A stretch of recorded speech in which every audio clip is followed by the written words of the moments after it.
खबरों में आगे बढ़ेंगे, बात करेंगे मंदसौर की, जहां मंदसौर में आयुष चिकित्सकों का आज जिला अस्पताल में आखिरी दिन था। ये सभी आयुष चिकित्सक कोविड काल में लगातार अपनी सेवाएं देते आ रहे थे, लेकिन अब सरकार ने इनका कार्य समाप्ति के आदेश दे दिया है। सरकार के इस कदम से सभी आयुष चिकित्सकों में आरटीपीसीआर लैब में काम करने वालों में भारी नाराजगी के साथ मायूसी भी छाई हुई है।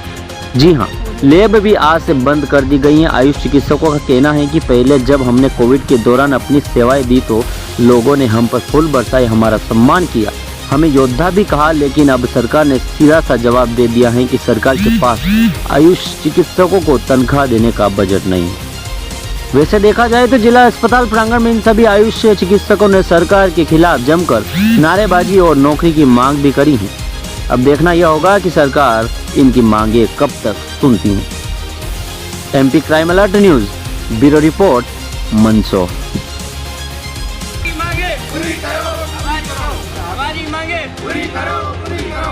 उस टाइम हम लोगों ने बिल्कुल अपनी जान की परवाह नहीं की है। अपनी क्या, कहीं देखा जाए तो हमने अपने परिवार की भी परवाह नहीं की है ना।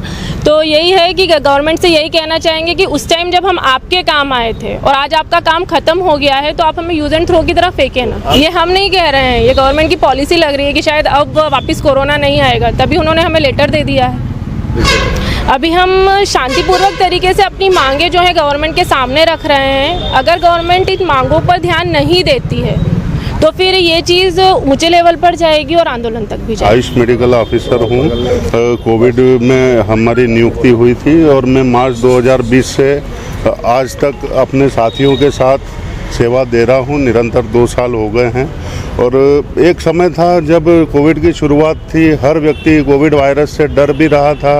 उस समय जो है हम लोगों को एक कोरोना योद्धा सम्मान से नवाजा गया। उस समय हमारे सम्मान में लोगों ने तालियां बजाई, थालियां बजाई, दिए जलाए और विमान से पुष्प वर्षा तक करवाई।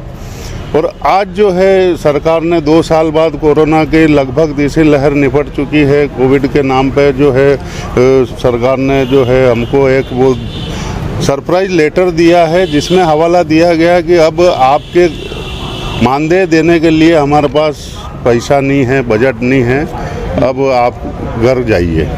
बस सरकार ने जो है हमको यूज़ एंड थ्रो वाली पॉलिसी का किया है। नहीं सर, हमने कोविड में जो जी जान मेहनत करी है और कोविड की वजह से आज मेरी माँ मेरे बीच में नहीं है, क्योंकि उस समय घर से अप डाउन करता था और मेरी वजह से मेरी माँ इन्फेक्टेड हुई और लास्ट में मेरी माँ हमको छोड़ के चली। जैसे सरकार का रवैया जो है पूरी तरह से कोविड जो योद्धाओं का जो दर्जा दिया है, कहीं ना कहीं सरकार उसके ऊपर पूरी तरह से अमल नहीं कर रही। कहीं ना कहीं जो है ना एक सिर्फ एक वो दर्जा दिया गया है, पर वास्तव में कोरोना योद्धाओं का अगर दर्जा दिया जाएगा तो उनको तभी मिलेगा जब उनको परमानेंट या स्थायी किया जाए। मैंने मोस्टली नाइट ड्यूटी ही करी है, जो करीबन 13 से 14 घंटे की ड्यूटी होती थी मेरी।